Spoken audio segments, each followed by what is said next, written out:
มีน้องคนหนึ่งเนาะถามว่าครูตุ๊กตาน้องหาก็ขายออนไลน์นะน้องจะจ้างคนอื่นยิงแอดให้ก่อนดีบอหรือว่าน้องต้องเรียนรู้ด้วยตัวเองเลยน้องคนถามตุ๊กตาก็เลยตอบไปว่ามันดีทั้งสองลูกสาวมันบ่ได้มีอันใดที่แย่ดอกมันดีทั้งสองอยู่ที่ว่าน้องอะสะดวกแบบไหนก็เลยแนะนำให้เราไปว่าถ้าหากว่าน้องจะจ้างคนยิงแอดให้สิ่งที่น้องต้องมีคืออันดับแรกเลยคือคอนเทนต์ที่มันจะสามารถเฮ็ดให้คนนี่นะอยากที่จะซื้อกับน้องได้แล้วน้องไปจ้างน้องจะได้ผลลัพธ์แต่ถ้าสมมติว่าน้องบอกว่าน้องบ่ฮู้วิธีเฮ็ดคอนเทนต์เลยแล้วน้องบ่เข้าใจเลยแล้วน้องเอาภาพเนี่ยโพสต์ไปแล้วให้บอกเขาเจ้าว่ายิงโพสต์นี้เด้อซื่อๆอันเนี้ยซุ่มเสียงแหงเพราะว่าบางคนที่ตุ๊กตาเห็นหลายๆคนที่เขาเจ้าเฮ็ดอาชีพนี่เลยในเรื่องการหับยิงแอดเนาะบางคนเขาเจ้าบ่ได้เฮ็ดแพงนะเขาเจ้าหับแบบบ่ได้แพงเฮ็ดถึกๆนะที่ตุ๊กตาเห็นหลายๆคนเฮ็ดเป็นแพ็กเกจนั้นแพ็กเกจนี้แล้วราคาบ่แพงนะจะให้เขาเจ้ามานั่งคิดคอนเทนต์ให้มานั่งแบบตีกลยุทธ์วางกลยุทธ์อีหยังทุกอย่างให้เขาเจ้าก็เฮ็ดบ่ได้เพราะว่าค่าสมองมันกับบ่คุ้มนะเพราะว่าเห็นเขาเจ้าหับหน่อยๆเนาะ 4-5 แสน 7 มื้อหรือว่าล้านปลาย10 มื้อสินะตุ๊กตาเห็นหลายๆคนเฮ็ดแล้วเขาเจ้าบ่มานั่งคิดให้เจ้าในเรื่องคอนเทนต์อย่างเขาเจ้าบ่มาวิเคราะห์ให้เขาเจ้าก็จะหับแค่ยิง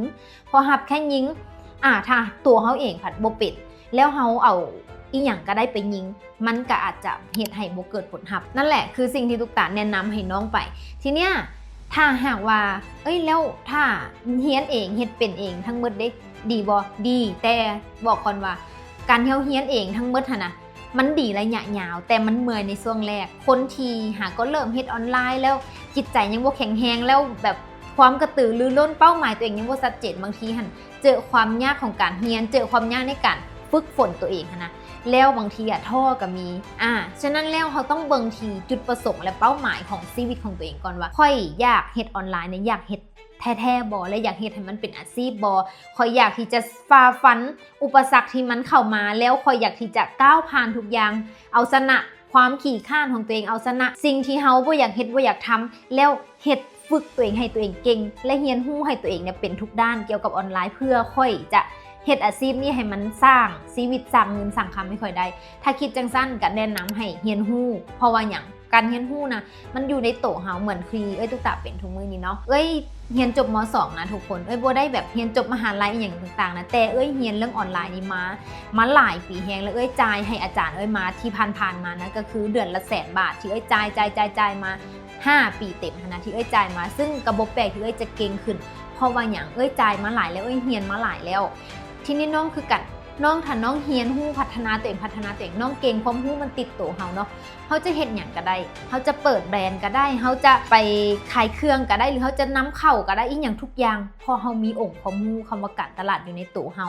นั่นแหละสิ่งที่อยากจะบอกแม่นไผที่อยากจะเฮ็ดแบบใดได้หมดบ่มีผิดคำว่าหาเงินในยุคนี้มันบ่มีผิดส่วนไผที่อยากเรียนรู้กับตุ๊กตาสามารถมาเรียนได้เพราะตุ๊กตากะเปิดสอนในเรื่องการยิงแอดเรื่องการเฮ็ดคอนเทนต์ในเรื่องการสร้างตัวตนสอนหมดเลยเจ้าในเรื่องพวกนี้เนาะไผที่สนใจเรียนพิมพ์เข้าสนใจหรือกดโทรเข้ามาทางเพจที่ตุ๊กตาเอาขึ้นหน้าเพจนี้ให้ได้เลยเดี๋ยวแอดมินจะดูแลแอดมินจะให้ข้อมูลเนาะแม่นไผสนใจพิมพ์เข้าสนใจเด้อและเจอกันในคอร์สสบายดีขอแนะนำตัวเองจักหน่อยนึงเนาะเพื่อว่าบางคนอาจจะยังบ่รู้จักกับตุ๊กตาเถื่อเนาะตุ๊กตานอกจากที่จะเป็นคนที่ออกมาสร้างแรงบันดาลใจหรือว่ามาเฮ็ดคลิปให้แรงบันดาลใจต่างๆแล้วตุ๊กตายังเป็นครูสอนเกี่ยวกับเรื่องการตลาดเรื่องยิงแอดโฆษณาเรื่องการสร้างตัวตนเรื่องการเฮ็ดคลิป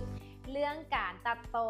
ทุกอย่างที่จะสร้างรายได้จากออนไลน์แม่นครูตุ๊กตาจะมีสอนทั้งหมดเลยเป็นไผที่เห็นคลิปครูตุ๊กตาคลิปนี้ครูจะขายนะ ถ้าไผที่อยากที่จะเรียนรู้อยากศึกษาพัฒนาตัวเองมักสไตล์ในการสอนแบบที่ครูตุ๊กตามักการถ่ายทอดแบบนี้ใครยังเรียนคอร์สใดสามารถที่จะทักมาได้หรือว่ากดโทรเข้ามาทางเพจของเราได้เนาะเพื่อสอบถามรายละเอียดว่าคอร์สมีหยังแดคอร์สราคาเท่าไหร่และคอร์สเป็นแนวใดสามารถทักเข้ามาได้เลยเด้อ